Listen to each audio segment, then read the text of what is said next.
And we discuss, starting from the basic principles of quantum mechanics, what is a qubit, which is the simplest quantum mechanical system that we can think of, just a two-level system. So the Hilbert space is just a two-dimensional vector space, complex vector space. And we discuss how we can evolve a qubit, which is therefore described, I mean, the qubit is just described by two-dimensional complex vectors with the coefficient that whose norm should sum to 1 because of the probability interpretation. And then we saw also that we can evolve such a system using a gate, what we call the single qubit gate, which is just a unitary 2x2 matrix. And that unitary matrix can actually be seen from a geometrical point of view as a rotation on the Bloch sphere, where the Bloch sphere is a geometrical picture of the space of a qubit, okay? We have seen that the two complex coefficients, which should sum up to 1, actually can represent a two-dimensional sphere in a space with 3 directions, x, y, and z. Okay, and we've seen several examples for gates and made some small exercises. Of course, you cannot do computation with just a single qubit. We need many of them. And so what I will describe today is actually the situation with two qubits, okay, mainly, and then you may understand very easily how we can generalize this picture to more and more qubits.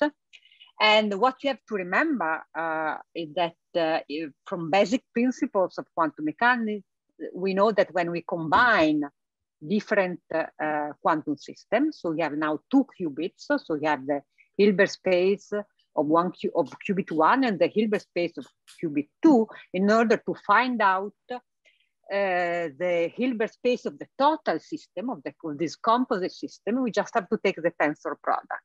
Let's see in a concrete way, in a real way, in a practical way, what does it means to take this tensor product. So what we want to discuss is the composition of 2 bits, okay? And let's see first classically again, okay?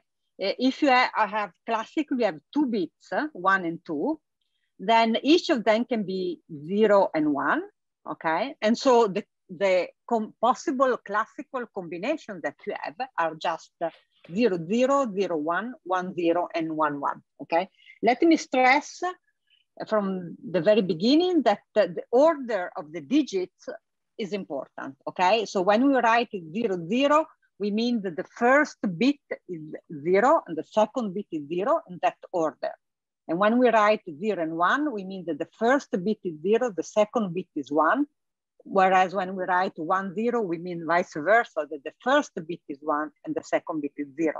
So the order is important and we read it from the left to the right, okay?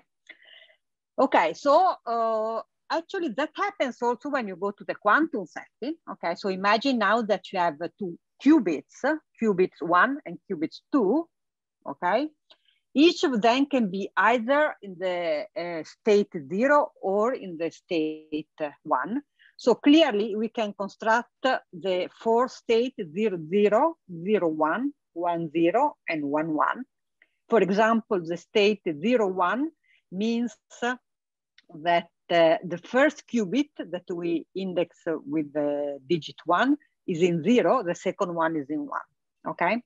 But since you can use a superposition principle, we know that actually these 4 states are not the only ones of our total system, but we can take any linear combination of such states, okay? So actually we can take any superposition of the kind that is shown here by adding 4 complex coefficients, A00, A01, A10, A1. So actually our 2 qubit state, the most general 2 qubit state is fixed by a 4-dimensional vector, and the 4 state 0, 0, 0, 1, 1, 0, and 1, 1 that we have just constructed are actually simply a basis for this 4-dimensional space, which again we call the computational basis.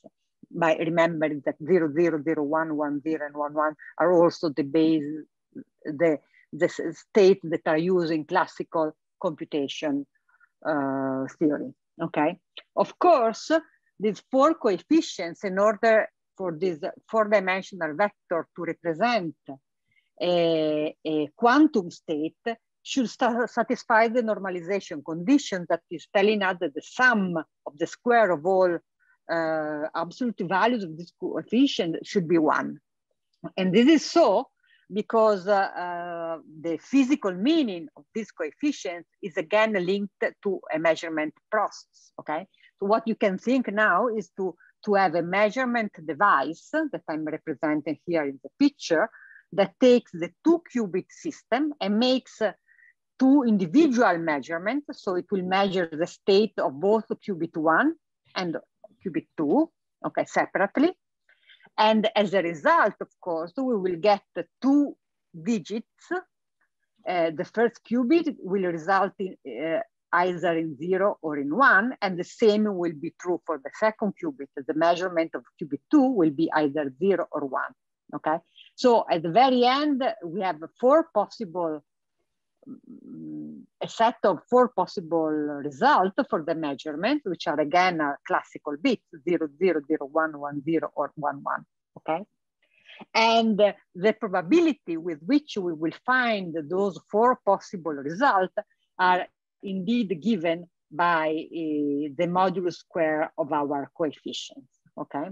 And let me recall again that after this measurement, the system, the 2-qubit system will be no longer in the original state Q1, Q2, but will have collapsed in one of the 4 possible states of the computational basis, okay? So this is exactly what happens also for the single qubit, but with more possibility.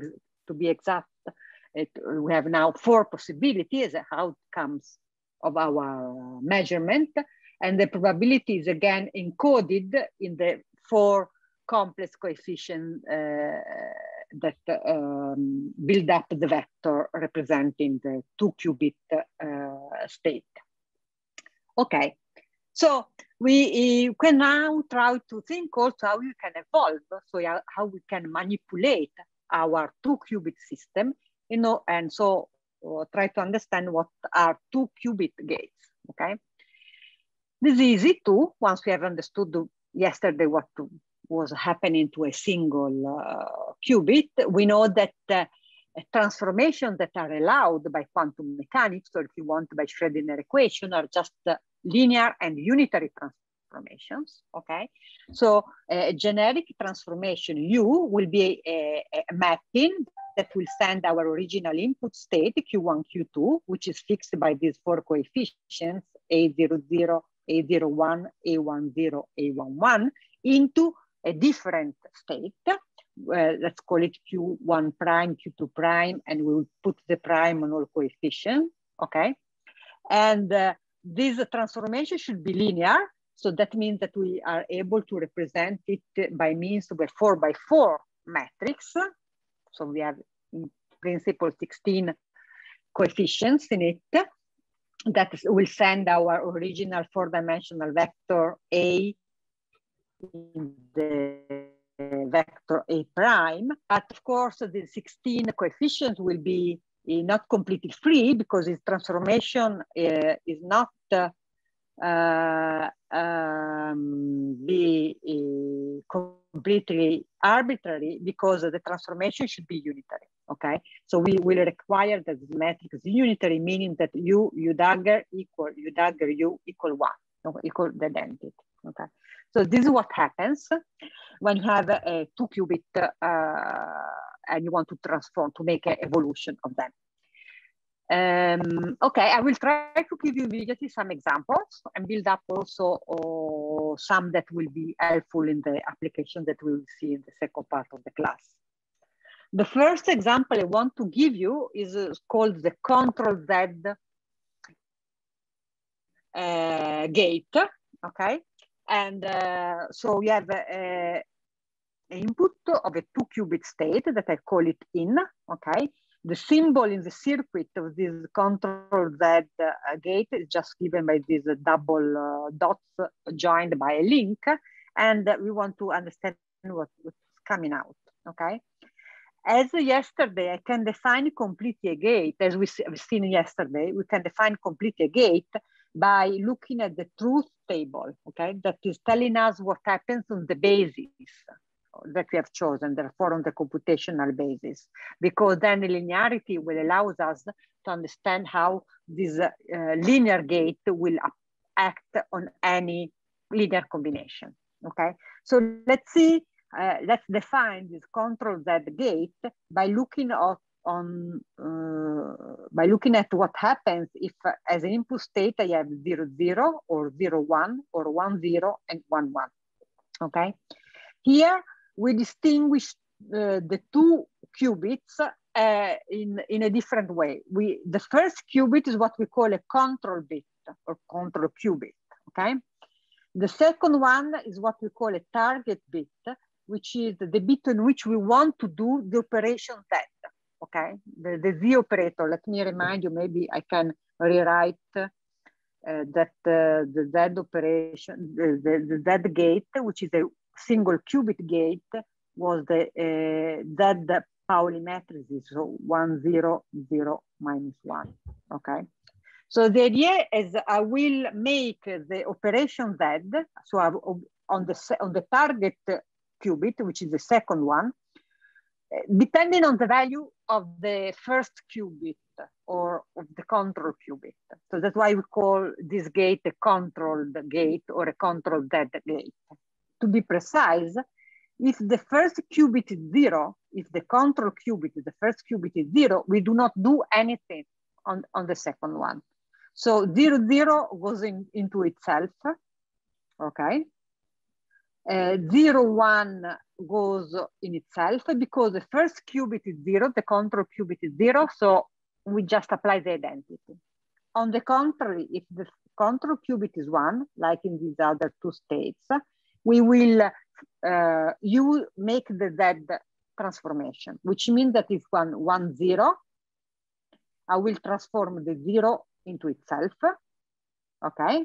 Whereas if I have 1, 1, I will change sign to this one according to this second diagonal element. So I will get a minus 1, 1, okay? It is not difficult to see that this can be represented as these 4x4 matrices in which you have along the diagonal, the identity in the first two rows, okay, because I do not do nothing on the first two lines of this table, and I have the Z operator right here because what happens here, okay? So this is completely defining this control Z gate. Actually, let me stress that if you try to see what happens if you exchange the role of the target and the role of the control, so I switch the two roles, okay, you see that you get the same result. So actually this gate is completely symmetric under the exchange of the control bit and the target bit, okay? But this is not true for any operation that we put here as a second object, okay? I'm going to give you immediately an example of a control gate, okay, where the symmetry is lost. This is a very important gate, as we will see in a moment, and that is called the control not gate, okay? The idea is the same as before. We have two qubits as inputs. We will use the value of the first qubit as a control bit.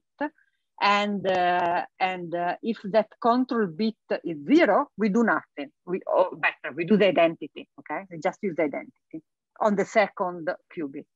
On the contrary, if the first qubit is 1, then we will make the operation not. Let me remind you that the operation not was also the X matrix, which is 0, 1, 1, 0. And so we flip the second qubit from 0 to 1 or vice versa, okay? And we will do such operation if and only if the first qubit, or what we call the control qubit is 1, okay? So the truth table is the one that is shown here. 0, 0 goes into itself, 0, 1 goes into itself because the control is 0, okay? Where on the contrary, if the control is 1, we flip the second one from 0 to 1 or from 1 to 0, okay? And then it's easy to see that what we have here is a 4x4 matrix where in the first 2 lines have the identity matrix as before, because here correspond to the control qubit to 0. In the second half, I have the X gate or the NOT gate, okay? We represented this operation with this symbol, okay? So we have a full dot along the line of the control qubit, okay? The control qubit, as you see, goes straight. 0 goes to 0 and 1 goes to 1. So the control gate will just tell us if I have to do an operation on the second one or not, but will stay the same. The target gate instead will change according to the value of the control. And we can represent this NOT gate by the sum. The symbol here is the sum mod 2. So it's a binary sum. So if C is 0, of course, we do not change anything. If I sum 0 to something, I get that something does not change. T does not change. If C is 1, it will be, then the effect of the binary sum will be to switch from 0 to 1 or vice versa, okay? So I can also represent this C NOT gate as the action of the binary sum between T and C. The values of T and the value of C. Okay, so this is the C NOT gate. This is a very important gate that will be used throughout all the example I'm going to tell you. And I'll explain you in a moment why it is so important. Now, what I'd like to show is how we can construct some let's say, more sophisticated circuits starting from this C NOT gate. And for example, I would like to construct what we call the swap gate, which is a state, sorry, there is a mistake here. Here, this should be out. Okay. Which is the circuit, okay, which is represented by these 2 crosses here, connected by a link.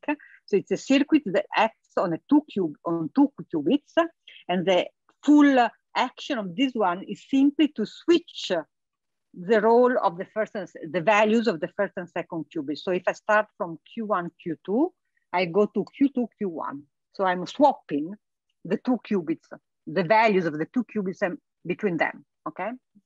This is something that can be very useful in some algorithms, okay? What I would like to show you is that actually I can construct this swap gate by applying 3 times the C NOT gate, and the one in the middle should be reversed. So I'm reversing the role of the control and the target gate qubit, okay? So let me try to show you and then I'll leave you an exercise. So I'm going to use as input state the 0, 1 state. So I'm starting with the case in which Q1, Q2 is 0, 1. And I leave to you as an exercise to show that the same happens if I start from the other 3 states that form the computational basis. So 0, 0, 1, 0, and 1, 1, okay? So, so I start from this one. I have to apply first this C NOT. So let me call this C NOT 1.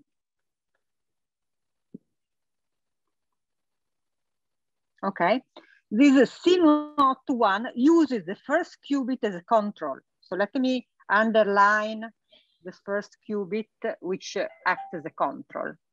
In this case, the first qubit is 0. So that means that you should apply the identity to the second qubit. So we immediately understand that nothing happens.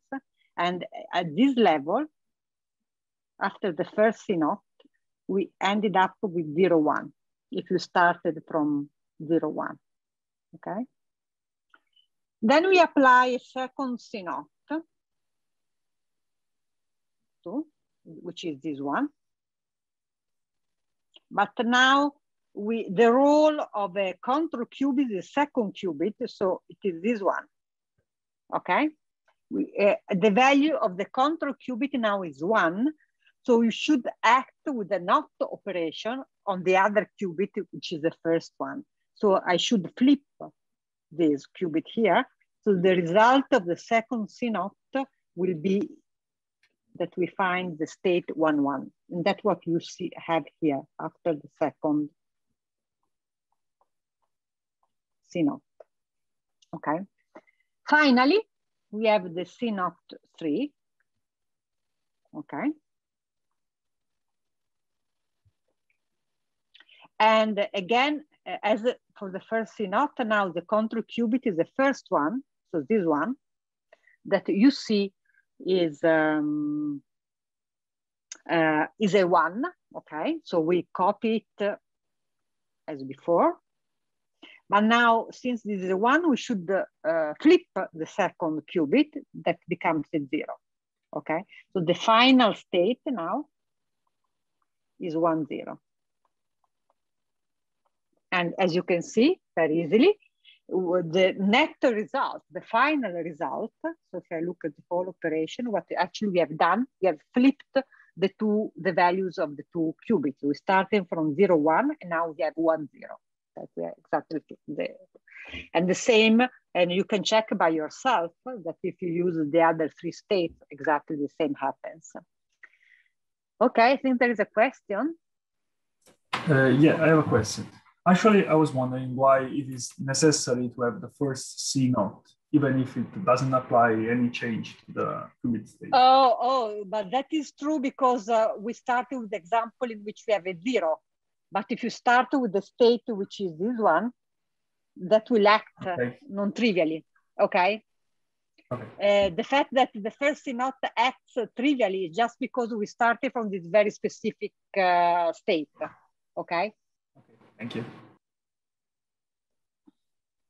Because in this case, the first CNOT 1 will act not trivially because the control qubit is 1, and so I will get 1, 1, okay?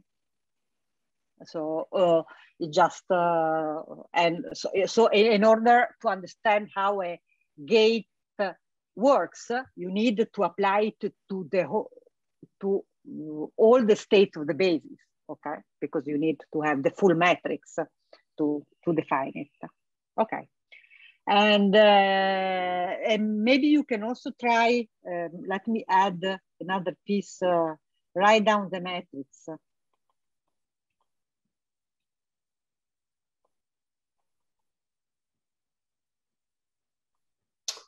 That represents this swap gate. You can write that down, it's not difficult, okay? Are there any other questions? Okay. So, okay, let me see. Okay, I'd like to make a few comments now. You know that also in classical computation, it's very important to understand how many fundamental gates we need in order to be able to construct an arbitrary algorithm. Okay, this is a very important question. So, because from an experimental, from a physical point of view, then when we construct a computer, we need to construct chips or whatever other physical system we are using that are able to perform all possible elementary operations in such a way that starting from those elementary operations, we'll be able to construct any algorithm. That's what we say that we have a universal computer, right? Because starting from a finite and possibly small number of operations, we'll be able to construct any logical any other logical operation, okay? So this is quite very important. You might know that in classical computation, this result is true. And in fact, what you really need is what is called the NAND gate. I will discuss that in a moment. But the same question can, of course, be asked also in this context, this quantum context. So we will be interested in understanding whether also in this quantum setting we'll be able to have a small number of elementary gates out of which we will be able to construct any algorithm, any logical, arbitrary logical operation.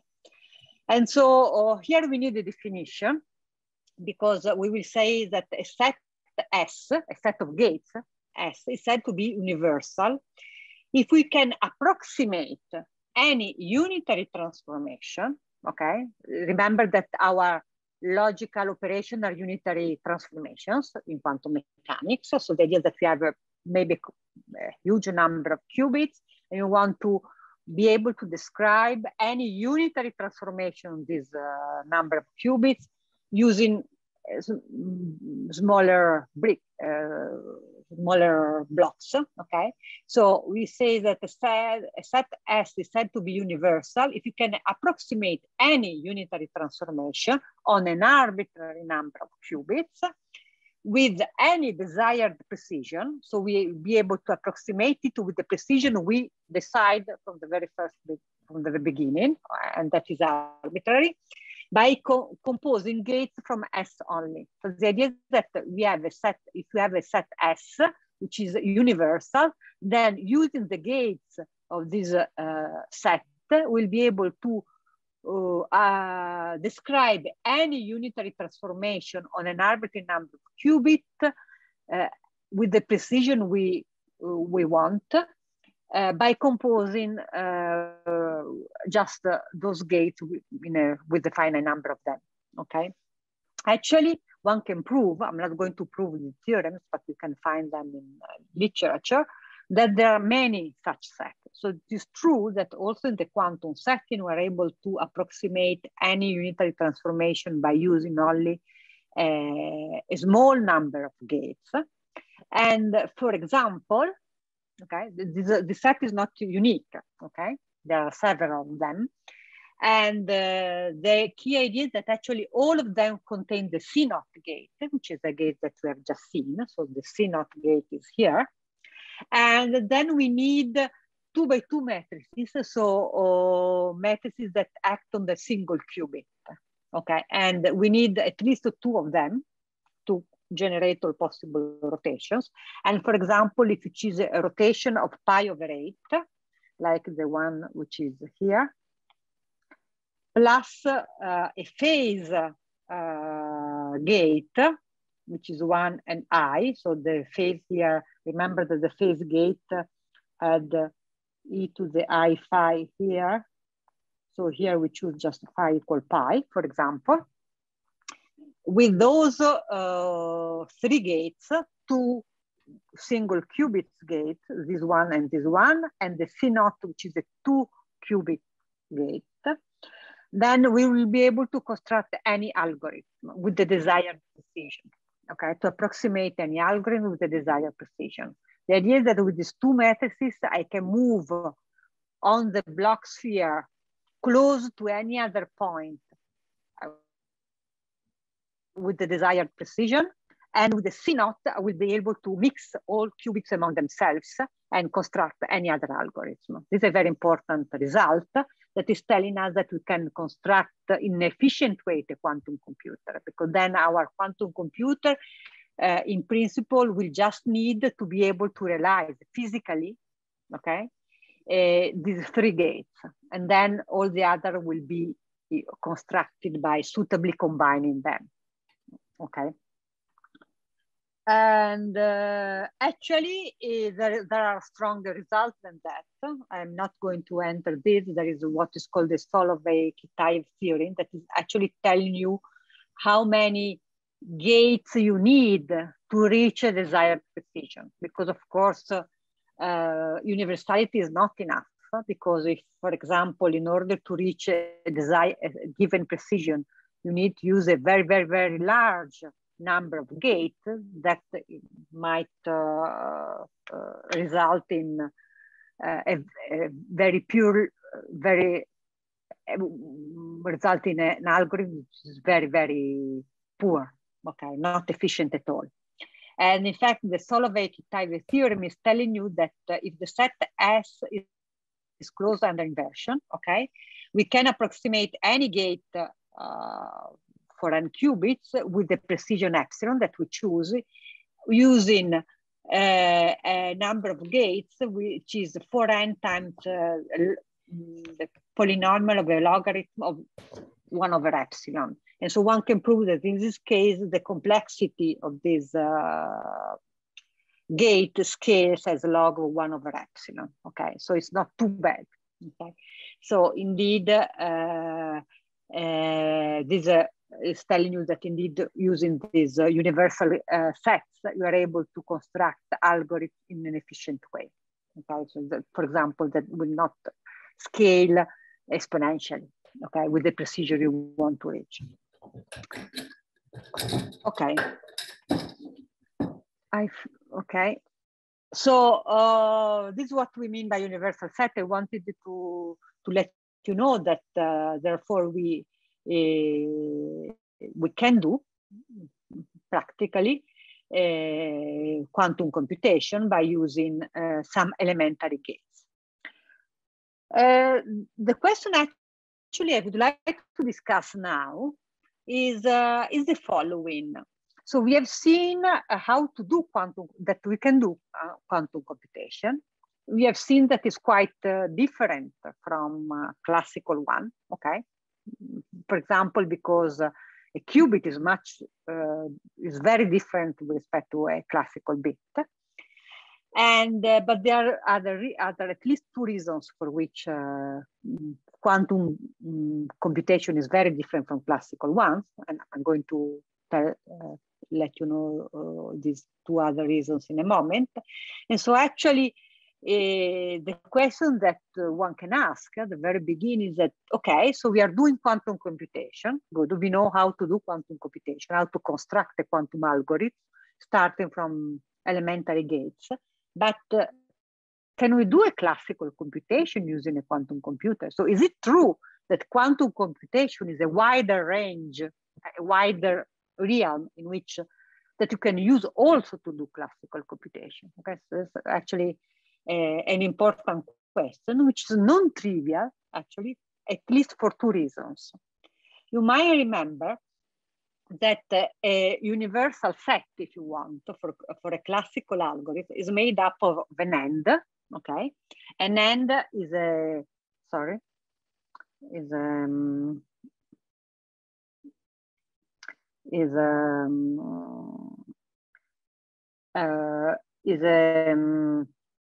2-bit operation that actually gives as a result a single bit, that you can write as 1 minus xy, okay?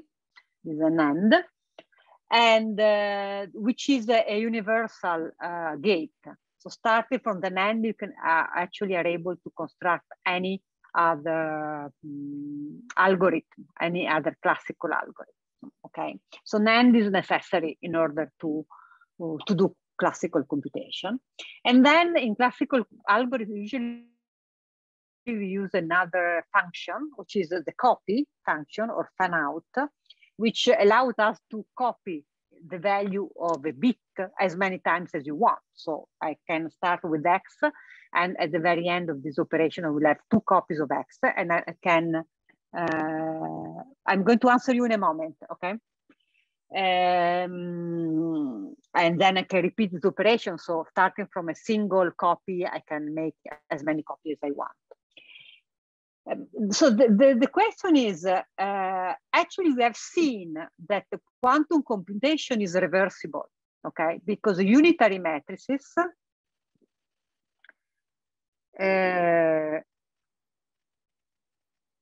are invertible, and indeed the adjoint matrix is the inverse matrix. The NAND is not a reversible gate, okay? And also, you might know, maybe we can discuss also tomorrow in the question section, that in quantum mechanics, there is a very important theorem that is known as the no-cloning theorem that allows you to prove, mathematically, it's not hard proof actually, that it is impossible to have a unitary transformation. So it's impossible to construct a unitary transformation whose only effect, whose only result is to copy a state. So that I start, let's say, from some phi, I use a unitary transformation to make it into psi. Okay, so that I can copy this original state twice. Such a unitary transformation in quantum mechanics does not exist. Okay, so the copy operation that we have in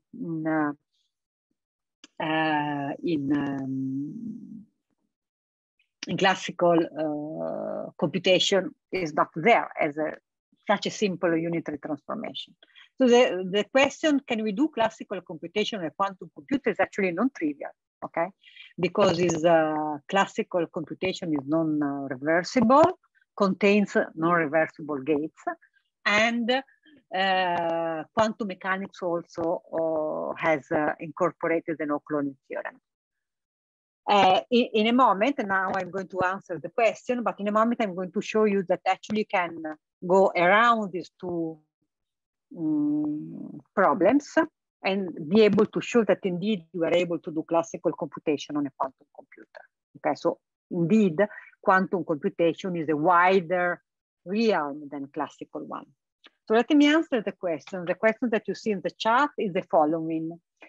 So all the hardware implementation, ions, photons, superconducting, and so on, have the same universal set internally. If not, of what depends? The question is, the answer is not, okay? In the sense that actually what I can use as a internal, as a, depends on what is the easiest gates to build technology, okay? In order to implement such a any unitary transformation, I have to be able to control my qubit, my physical realization of the qubit via some Hamiltonian, okay? So, for example, if I have an atom, okay, and so my qubit will be given by two levels of my atoms. I will control the linear superposition of my atoms by acting with the laser, okay, and which can make our particle jump, our electron jump from one state to another or vice versa, and create superpositions. This is what is called the Rabi mechanism, okay? You might have studied it before. So it might be easier for a given technology to be able to create a given set, and much more difficult to physically realize the control of the qubit in such a way to realize another set. So different implementations might result in different elementary, let's say, gates that are used. Okay. Okay, but okay.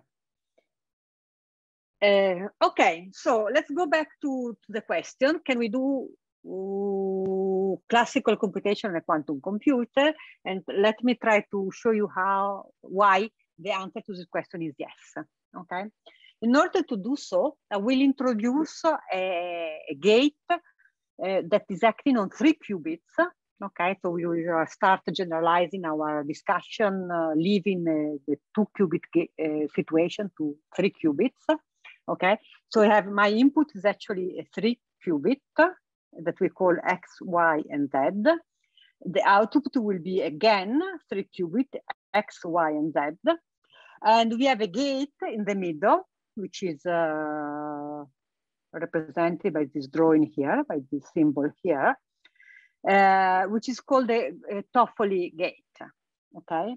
And is essentially what we can call a control NOT. So it's a NOT gate, you see here, on the Z, on the third qubit, we apply a NOT, which is controlled by both the other two qubits, okay, by both X and Y. So it's a double controlled NOT, okay? And so both these and these are control bits, whereas this is a target bit, okay? So we will do the NOT operation. So NOT is done on the Z qubit if and only if the two qubit X and Y have the same value 1, okay? So this operation is summarized here because X goes into itself because it's a control qubit. Y goes into itself because it's again is a control qubit. The target gate is changed, is flipped with the NOT if and only if X and Y, the product XY is 1. If it is 0, the sum will not have any effect. So let's see the truth table, okay? So we have an input. Now I have 8 possible inputs, okay? Because all 3 qubits, X, Y, and Z can be either 0 or 1. So you have 8 possible inputs, 0, 0, 0, 0, 0, 1, and so on, okay? The Z qubit is the one in the third column here. So that what we should look at, that the target qubit is the one in which we want to make the NOT gate conditionally to the control qubits, okay? And so it can be either 0 or 1, as you can see here. And what we will do, we will flip it from 1 to 0 if and only if both the other two qubits are 1. So in fact, we will see that only in this situation, when these are both 1, okay, the qubit Z is flipped. 0 goes into 1 and 1 goes into 0. In all the other cases, we do nothing, okay, to Z, okay. This is what we call the Toefl gate. Okay, and this is the truth table that will represent it. So why is that useful to answer the question about how we can implement classical computation inside a quantum computer? Because actually you can see that starting from this Toefl gate, we can indeed construct both the NAND gate and the copy operation. Let's see how. First of all, let's look at the NAND. Okay, let me remind you what the NAND does. The NAND is an operation that acts on 2 classical bits, X and Y, and the result is just a single bit. And the idea is that both of them are 0.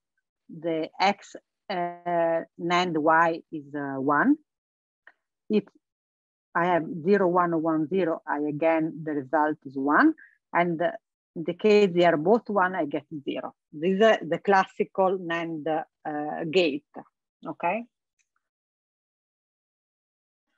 Now, let's see what happens if I take the Toefl gate, okay? And as a third qubit, I just put 1, okay? So that will not be arbitrary. We fix it to be 1, okay? Then what I do, okay, X goes into X, Y goes into Y in the first 2 lines.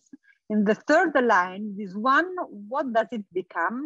It becomes 1 sum to the product X times Y. And so we will see that we will always change. So we always, 1 to XY and that will give us the complement of xy. So essentially what we are doing in the truth table of the Toefl Gate is to cancel the lines corresponding to the fact that the z qubit is 1, so it's 0, because we fix the third qubit to be 1, here, here, here, and here.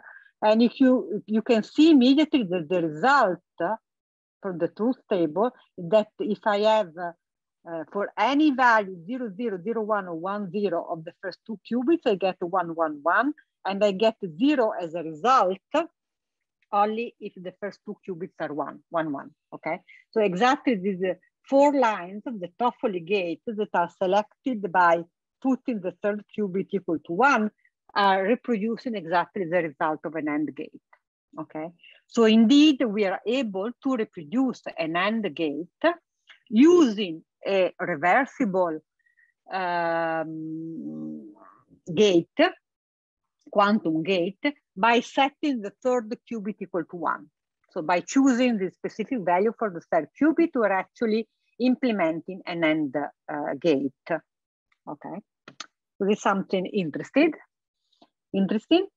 And something similar happens, we want to do the copy, okay? The idea here actually that we fix 2 of the qubits of the two qubits of the input in the Toefl Gate, and actually we fix the first one to 1, and the second one to 0, and the third one to 0. Okay, this is important. And let's see what happens when I do so. Sorry, this should be a 1. Let me correct it. Okay. And then what happens is, for sure, the y goes into y, okay? What happens to the third qubit? Starting from 0, I'm summing it to the product xy, so it's 1 times y, but 1 times y is y. And if I sum it to 0, I get y again, okay? So you see that the net result of this situation, of this gate, Toefl Gate, in which I've chosen the input, is to start with a single qubit in the y state, and at the very end, I will have 2 copies of this y state, okay? And indeed, this is what can be understood from the truth table by simply selecting the 2 lines in which I have the 1 at the first in the first qubit and the 0 in the third qubit. And what I do is exactly a copy of the second one, of the y qubit. Okay. So this is showing you that using, for example, this is not the unique. The Toefl Gate is not the only gate that I can use to reproduce a classical computation. There are other alternatives. Okay, I just chose to show you this one, which is one of the most used. That is showing you that by suitably choosing the inputs of a Toefl Gate, we are able to construct both the NAND and the copy operations. And that means that using such a Toefl Gate, we will be able to reproduce any classical algorithm inside a quantum computer, okay? I'd like to ask you a question, try to think it for tomorrow, okay? Which is the following. So suppose we mentioned a few slides, a few minutes ago, that in quantum mechanics, we have this no cloning theorem that is telling you that it's not possible to have a unitary operation, okay, that acting on an arbitrary state psi, it will clone it, okay? So at the very end, we'll have 2 copies of this unknown and arbitrary state, okay? So the question is, here we are using this Toefl Gate to actually copy the qubit y, so that at the end I have 2 copies of it. So are we actually violating this non-cloning theorem? Okay, you understand the question? Try to think about it. If this Toefl Gate is actually violating this construction that I showed I show to you, is actually violating or not the no cloning theorem. Actually, the answer is no. Yeah, and so let's try to think why this is not violating the no cloning theorem. Okay, we will discuss it maybe tomorrow during the first 50 minutes of open questions. Try to think about it yourself. Okay, maybe it's a good time actually to stop a little bit if you have questions or comments.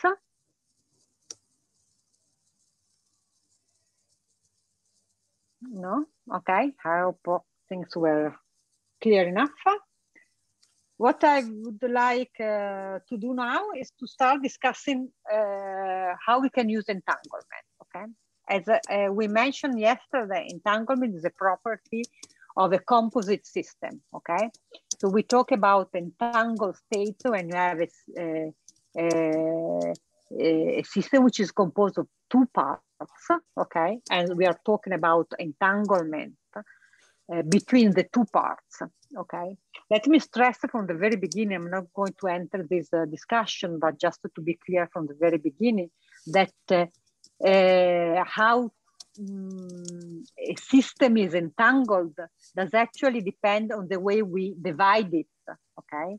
So the entanglement is not a property of the full system in itself, but also in the, it depends on how we split it in two parts, okay? If we split the system into different parts, entanglement can change, okay? The entangle between these two parts can change. So it's a property that depends on the way we split our total system in two, okay? So we will discuss it in the context of a two-qubit system, okay? So our two parts will be qubit 1 and qubit 2, okay? So the physical situation that we have in mind is the following. Suppose we have some lab, we are able to produce a two-qubit state, Q1 and Q2, okay? For example, I produce a couple of photons with some device, okay? No matter what it is, okay? Then these two photons can actually be separated, okay? And I can send photon 1 to Alice and photon 2 to Bob, okay?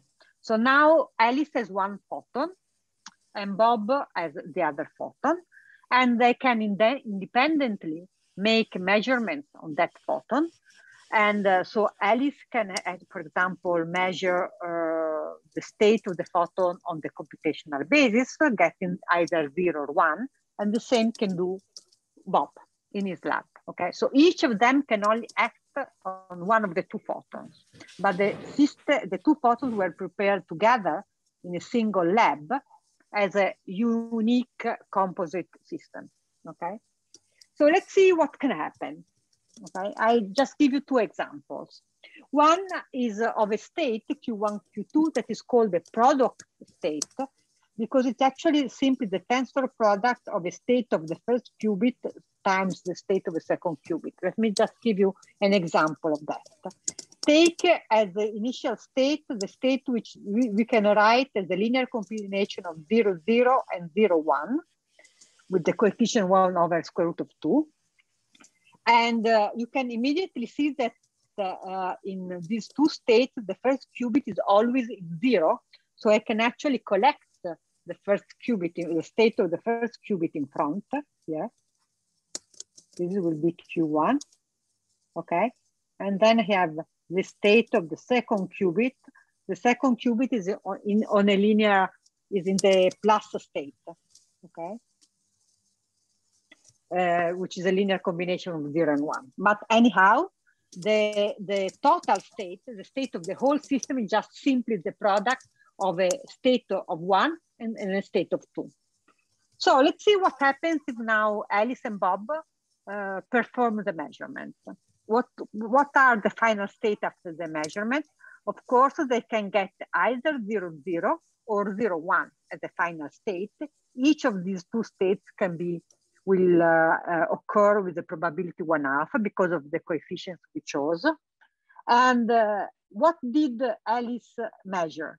Alice measured in both cases 0, okay, because its qubits is just in the state 0, exactly in the state 0. On the contrary, Bob measured half of the times 0 and half of the time 1, because its qubit, the second qubit, is on a linear combination of 0 and 1 with probability 1/2 each, okay? So these are the two possible outcomes of this combined measurement process. I can get 0, 0, or in the sense that Alice got 0 and Bob got 0, or we can get 0 and 1, Alice got 0 and Bob got 1. So let's see. After that, Alice and Bob call each other via what we can call a classical communication channel. So telephone, email, Zoom, whatever other classical way to communicate we have, and tell each other what they have found, okay? And they will discover, if you repeat this experiment many times, that half of the times we will have exactly the same measurement, 0, 0, and the other half of the time the two measurements will be different. So they understand that there's no correlation at all between the measurements that Alice and Bob can perform, or the results of the measurements of Alice and Bob, okay? Let's see what happens now if you change a little bit this state. So here we start with the linear combination of 0, 0, 0, 1, okay? Now I start with a different combination, which is 0, 0, and 1, 1, okay? Which looks a very small difference. I just, in the second term, I just put a 1 for the first qubit. But now you can very easily realize that this state cannot be written as a product of a state of the first qubit times the state of the second qubit. Why? Because both Q1 and Q2 are different in the two terms, okay? And I put the same coefficient square root of 2 as before, okay? Now, Alice and Bob again perform a measurement, Alice on qubit 1 and Bob on qubit 2. What do they measure? Of course, the final state can be now either 0, 0 or 1, 1. There's probability 1/2 for each of them. And in the first case, so if the final state is 0, 0, Alice has measured 0 and Bob has measured 0. If the final state is 1, 1, that means that Alice has found 1 as a result of the measurement, and Bob as well has found 1, okay? Let me stress that neither Bob or Alice can predict the result of their measurement, okay? Half of the times, Alice will have 0, half of the time, Alice will have 1, and the same occurs for Bob. So the measurement of Alice and Bob are completely random, okay? They cannot predict at all what will be the result of their measurements for each of them. But now, if they call each other and compare the results, they will find that, sorry, there is a mistake here. Let's cut and paste from the previous table. That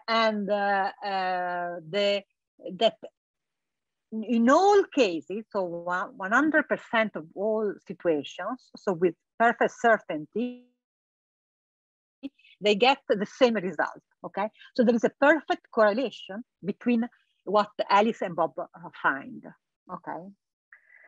And this is what we call entanglement, okay? So entanglement is, actually we can give some measurements or some indicators of entanglement that will somehow give us a hint of how much correlated the two qubits are between themselves, okay? So this is what we will, and we will, by definition, entangled state for us will be any state which cannot be written as a product state, so that there is actually a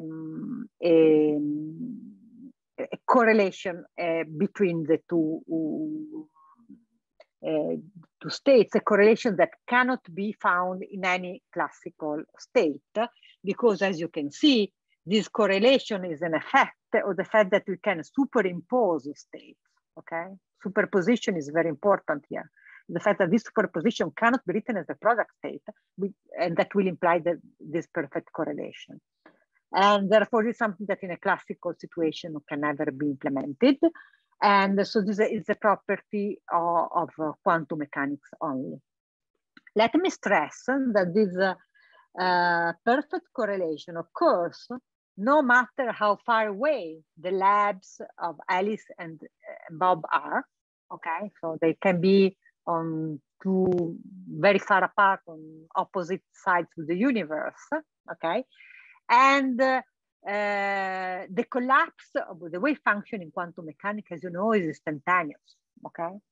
So we will recover a perfect correlation between the results of these measurements of Alice and Bob, no matter how far apart they are, and instantaneously. This is something that you can imagine disturbed Einstein quite a lot. Okay, most of the physics of late 19th century, and for sure all theory of relativity as developed by Einstein, worked very hard to move away from the idea of the action of a distance, okay? For example, by introducing fields and all the concepts from relativity and of simultaneously event in relativity. And so Einstein called this property, the entanglement property, a spooky action at a distance that disturbed him a lot. Okay. And indeed, this idea of entanglement made the founders of quantum mechanics, starting from Schrödinger, Einstein, and then Bohr, and so on, Heisenberg, and so on, discuss quite a lot about the meaning of entanglement. We will not get into that. For Einstein, entanglement was a problem. Okay, it was an issue that he didn't want to accept, so that he actually introduced in 1935, together with Rosen and Podolsky, what we now know as the Epr Paradox, which led to a very profound discussion about the fundamentals of, the roots of quantum mechanics, leading also to the theory of hidden variables, and then finally to the work of Bell about Bell's inequality. So it is something very profound and very interesting also to study. We don't have time to discuss that now, but it's important to mention that. What I would like to show you now, that actually entanglement, that was such an issue for, so spooky in Einstein's mind, can actually be very relevant for quantum computation. And sorry, let me go back one moment, because I wanted to give you a little exercise, okay, which is the following. Here I chose to give you the feeling what we mean by an entangled state. I chose is a state 0011, okay, for which we find the perfect correlations between the measures of Alice and Bob. Why don't you try to do the same reasoning with a different state, which is the one which is shown here. So 000111. So it's a superposition of 3 states now. Okay, can be, of course, done. And try to think if this state is entangled and if there is some correlation between what Alice and Bob can measure or not. Try to think about it, okay? And we will discuss it tomorrow. And okay, now, so I introduced this state here, the superposition 0011. You can see that actually you can repeat this reasoning exactly in the same way for other 3 states that are the superposition of 0011 with the minus, and the 2 superposition of the plus and the minus of the 2 states 01 and 10. Okay, so you can actually create these 4 states here that have all the same property of the first one that we have just seen. So a perfect correlation between the results of Alice and Bob. And these are called maximally entangled states because the correlation is perfect, okay? And they do actually form a basis for the space, the Hilbert space for 2 qubits. So it's just a generic rotation on the computational basis. So we are taking a linear combination of them to construct a different basis, which is called a Bell state basis. Okay, so these 4 states are called Bell states, and they're usually denoted with the phi plus or minus and psi plus or minus. What I would like to show you now is that indeed we are able to construct these 4 states by using elements, gates of quantum gates that we have already defined up to now. So let me try to show you how we can construct the first Bell state, this phi plus, okay?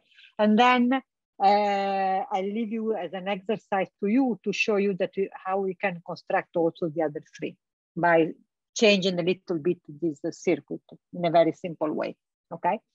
So what I'm going to show you is that I will be able to construct the Bell state, so to obtain this entangled state. So I will be able to create entanglement by using a quantum circuit. So with a quantum circuit, I will start from a product state, 0, 0.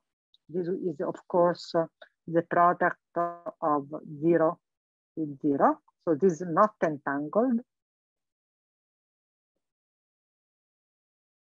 And acting with a specific circuit that I'm going to describe it to you, I will get with an entangled state. I will end up with an entangled state. So a quantum circuit, some quantum operation will allow us to create entanglement. Let's see how we do so. The idea, then we start with this product state in which both the first and second qubit are initialized in 0.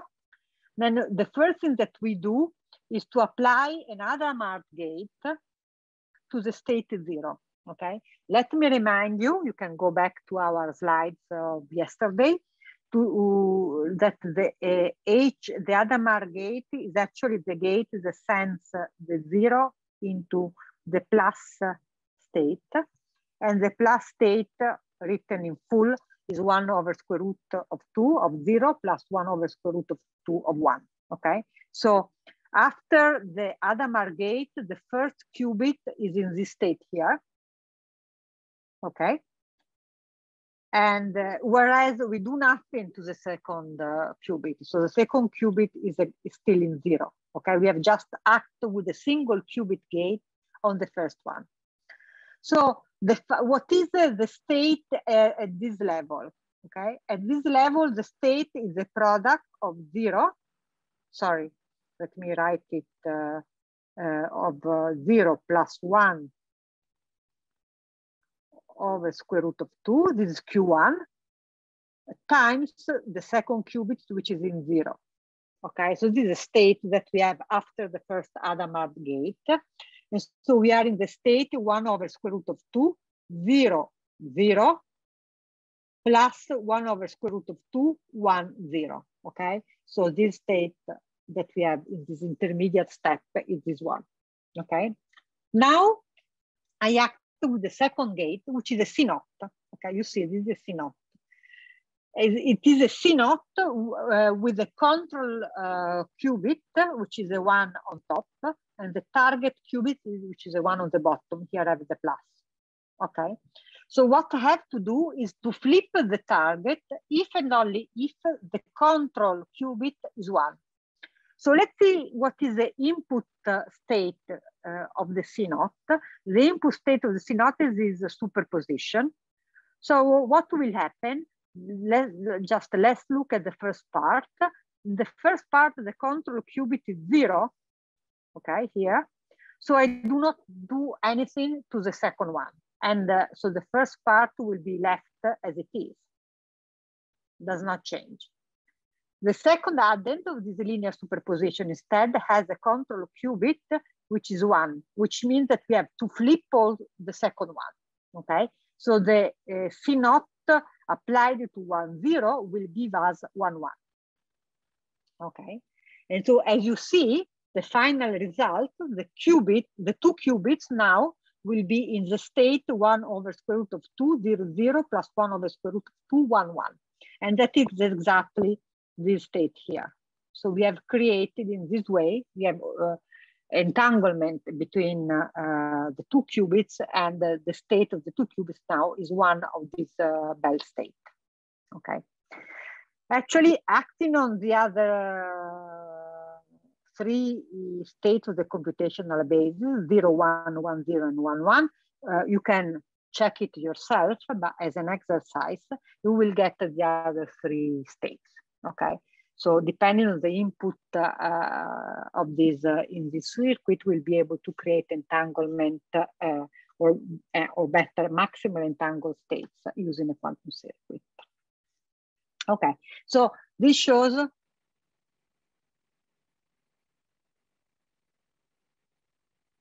let me read your question. Is entangled state that is generated using the H and C NOT gate a physical state? I'm not sure what you understand. What do you mean by physical state? I mean, what I'm doing, I have, let's say, two atoms or two photons, okay, which are originally in the 0, 0 state. So, for example, both electrons of the two atoms are in the ground state. Okay. Now I make I apply an H gate and a C naught, which means that I apply some Hamiltonians, okay, to these two atoms. So I act with e to the I H, okay, to these two atoms, and this operation will evolve the two atom state into a new state, okay. That new state is a superposition of the state in which the two atoms are both in the ground state, 0, 0, or both in the excited state, 1, 1. In a linear superposition of the two. This is allowed by quantum mechanics, and this is a true physical state of the two atom system, okay? I'm not sure I'm answering your question because it's not clear to me what you mean, a physical state or... Yeah. Go ahead, please. Can you hear me? Yes, go ahead. Yes. Yeah, so if I have photons, I can create in the lab a pair of entangled photons, yes, using a particular crystal. Sure. So that's at the parametric down conversion, for example. That's right. So that's at the level of the setup. Now, on the circuit, I understand the algebra and how the output happen to be exactly an entangled state, but that the device, the implementation at device level, is that really an entangled state? In other words, if I apply certain techniques to prove that it is an I mean, what it really does is the computer, up to errors, of course, okay? An experimental apparatus can make errors, okay? It's not precise as the algebra, okay? But up to that, forgetting that, what I'm physically implementing with, for example, parametric down conversion or other techniques is a quantum operation that is acting on the total system through this kind of situation, okay? So I'm really acting physically, okay?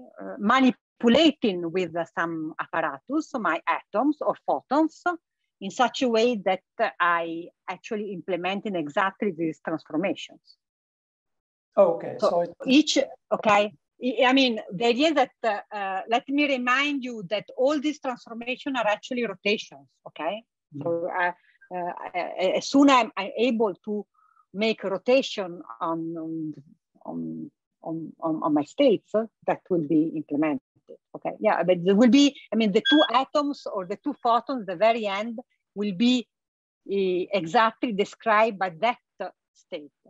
Okay, will be in that state. Okay. Okay. Thank you. Okay. Okay.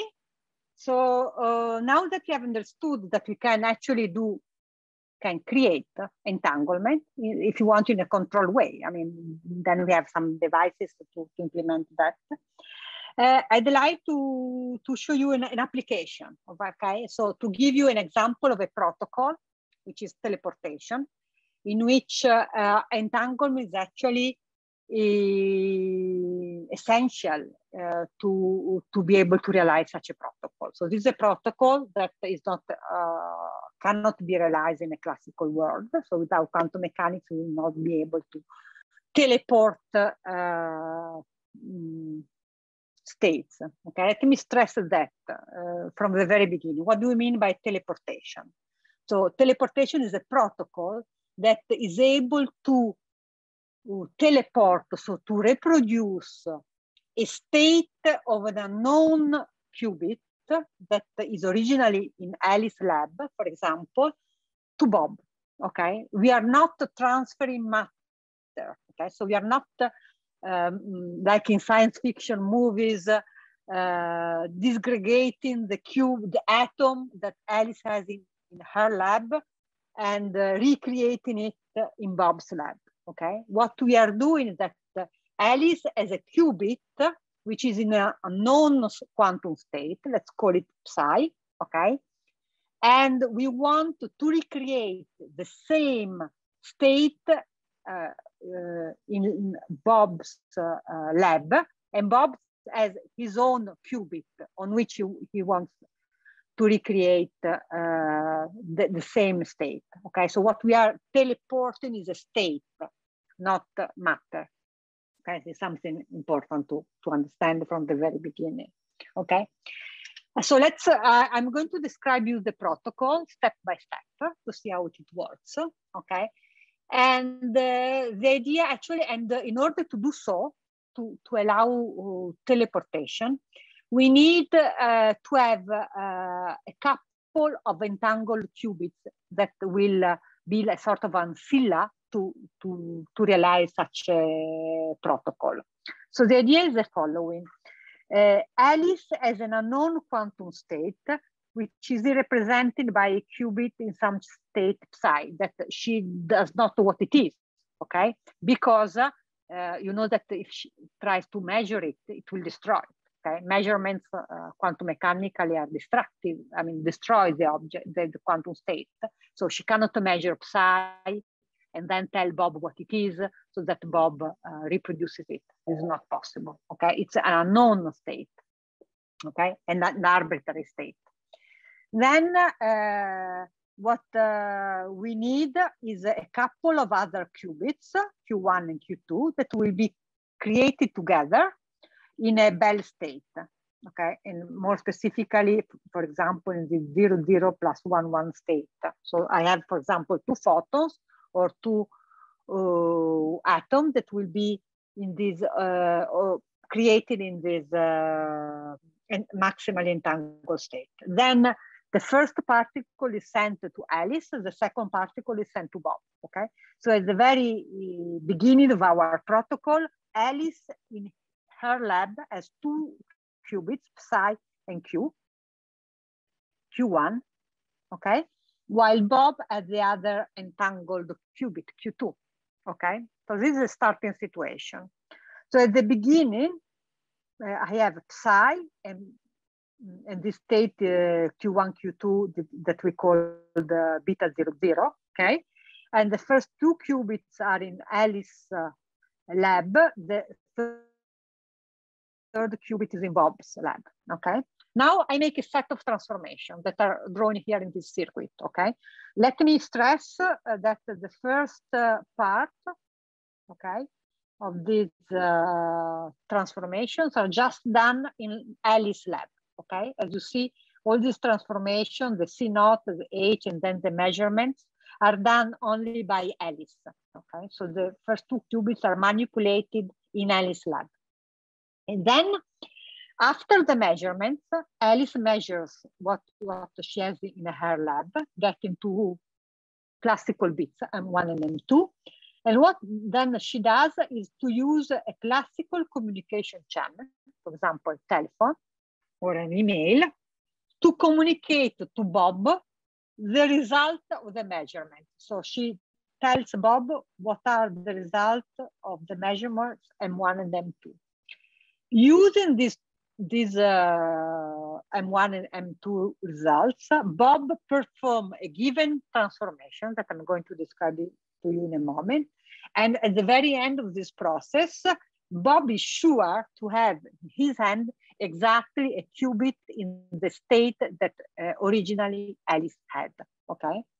We are going to show so. So at the very end of this process, the state psi has been transferred from a qubit that Alice has in her lab to a qubit in Bob's hands, okay? So that's teleportation. Let's see how it works, okay? I'd like to go through the whole step of calculations. It's algebra, but let's see how it goes. So we start, as you can see here, from, I don't know if I have to write, let's see if I, the original state, so here at the very beginning of the process, let's call the total wave function psi 0, okay? Which is a tensor product of the unknown qubit, which is A0 plus B1, so a generic qubit. The most general unknown qubit will be of this kind, okay? The generic state. Okay. Then the state, then I have to multiply the origin, sorry.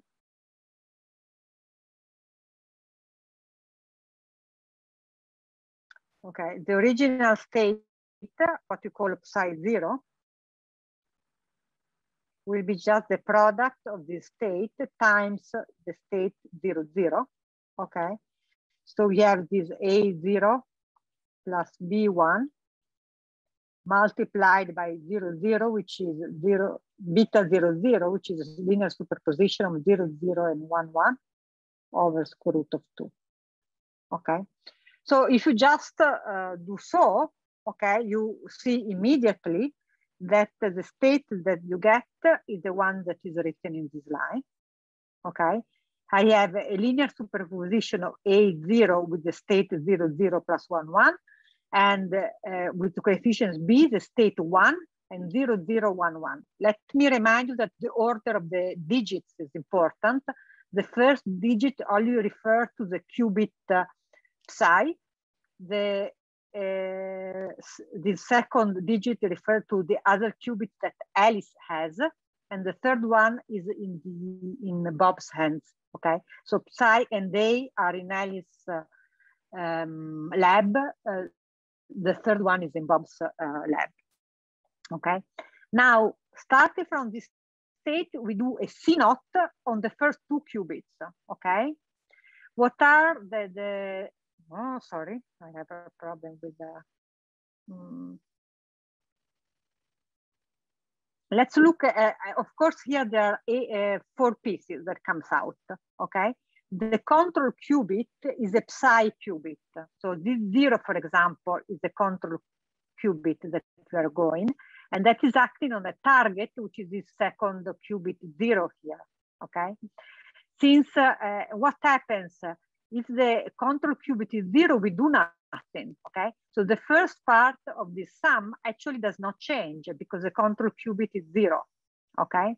So I just can copy it as a result. The resulting state, psi 1, will not change the first part of the sum.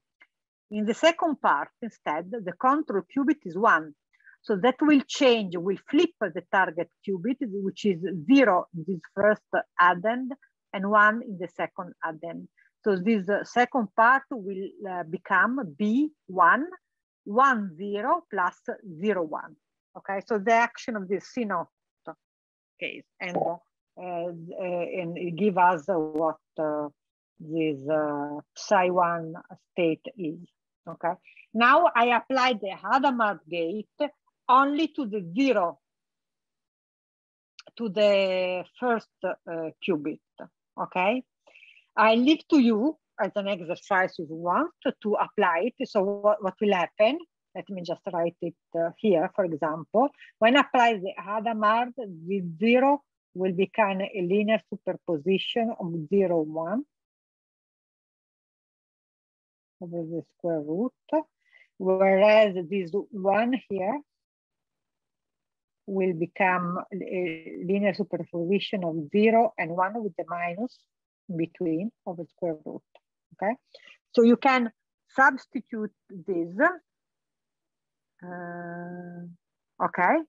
And you can very easily see that I get a lot of terms, okay, in doing the multiplication, which are given in this psi2 function here, okay? So we have calculated up to now what is the wave function when after we apply the C0 and an H, after Alice applied the C0 and another Mother gate, okay? So this is the state that we have before the measurements. Let me go on. I've copied it here, okay? The state from before. So you see it has a lot of pieces, okay? Now Alice makes a measurement, okay? On their states. Their state on their qubits are the first two qubits. This one, this one, this one, and this one, okay? So the possible outcomes of their measurements are 4, okay? And I'm calling to M1, M2, because she can measure 0 and 0, okay?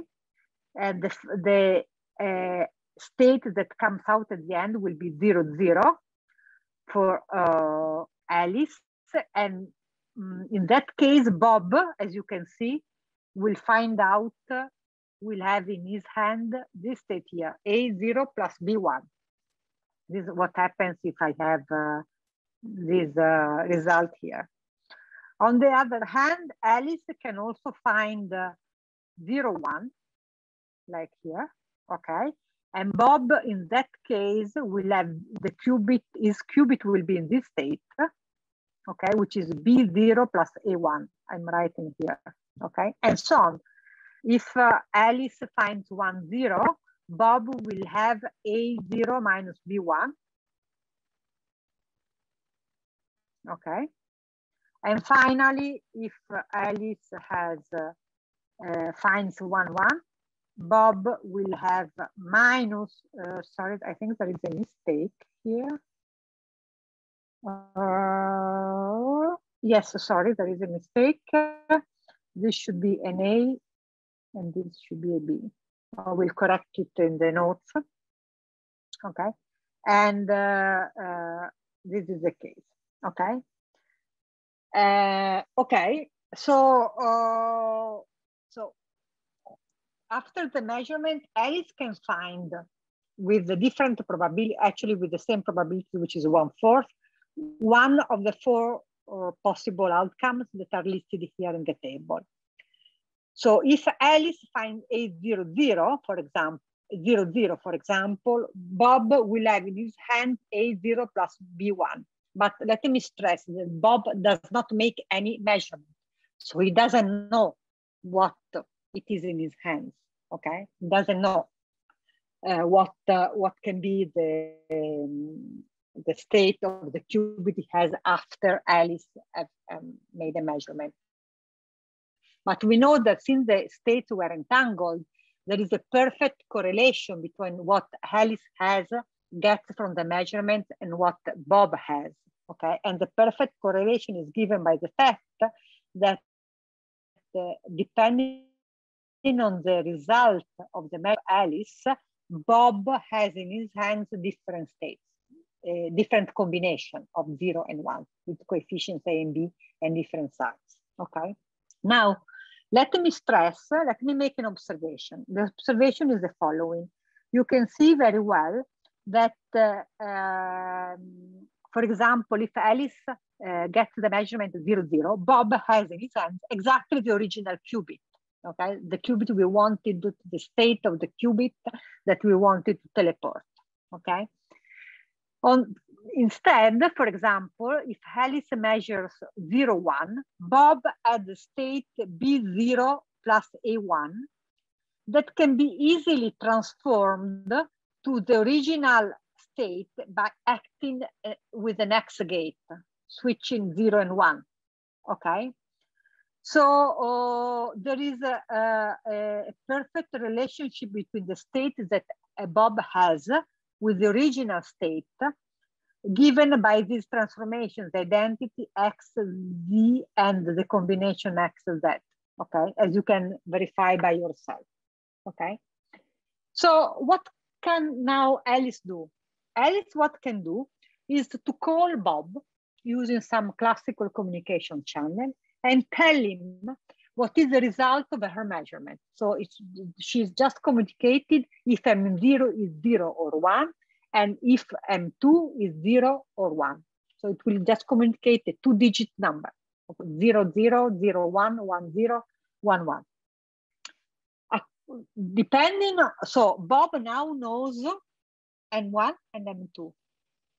What he has to do now is to take whatever state in his, it is in his lab and transform it by using the transformation X to the M2 times Z to the M1. Clearly, if one of these numbers is 0, the transformation is just identity. Otherwise, I will apply X or Z, okay? And you will see immediately, because of the observation I just made, that in all cases, Bob will end up with a qubit, which is exactly in the state psi. So just by communicating what are the classical bits, M1 and M2, Bob will know which kind of transformation to make in order to be sure to have in his hands exactly the same qubit without doing any measurement, okay? So qubit, Bob is just doing unitary transformations. And so at the very end, Bob will have in his hand a qubit exactly the same state as the one that Alice had at the beginning of the process in her lab, okay? So you see here, there are two essential points. You need some ancilla qubits that are entangled together.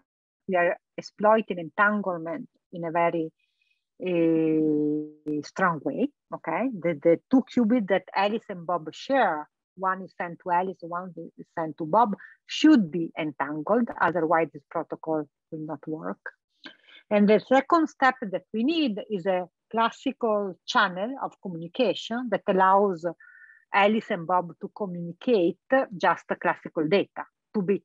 Okay? So we are not sending quantum objects, just two classical digits. Okay, and with that two fundamental ingredients, we're able to construct a protocol that will allow us to teleport a state from Alice to Bob.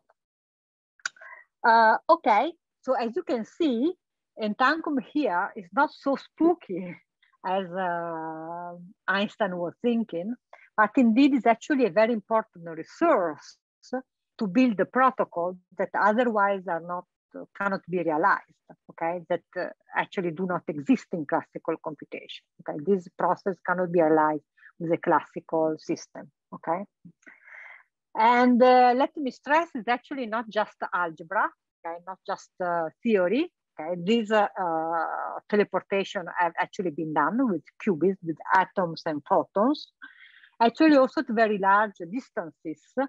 One of the very first experiments was done by Deilinger's group in Vienna with a very, let's say, spectacular experiment in which photons were teleported, if you want, states of photons were teleported across the Danube, okay?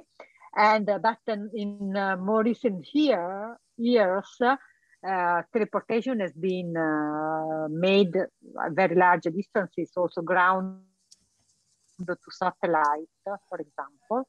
And there are also nowadays studies to think of an internet network, which is organized starting from teleporting states instead of sending photons or whatever other matter object you can think of. So we talk nowadays about a quantum internet object. We should close. Okay, you're right. Sorry, I forgot. Okay, can I just give you an exercise? Yes, you're right. I forgot. I'm late. Sorry, I was distracted. I prepared some slides about another algorithm, which is quite important, and which also shows you how powerful quantum computation is. It's the Deutsche Josa algorithm. I'm leaving it to you as an exercise if you want. We can come back tomorrow. There's a few slides in which I outline all the steps, of the protocol, of the algorithm, okay? You can try to do the calculation by yourself, and maybe you can discuss a little bit in private. You can write to me if you have problems, or I can discuss it tomorrow. Okay. Thank you very much. Okay, sorry, Elisa. Sorry. No, I right. had to interrupt you, but no. I just wanted, but I was at the end actually. So you're right. I'm very sorry with the speaker after me. Thank you. We will discuss tomorrow. I will get questions. Yes.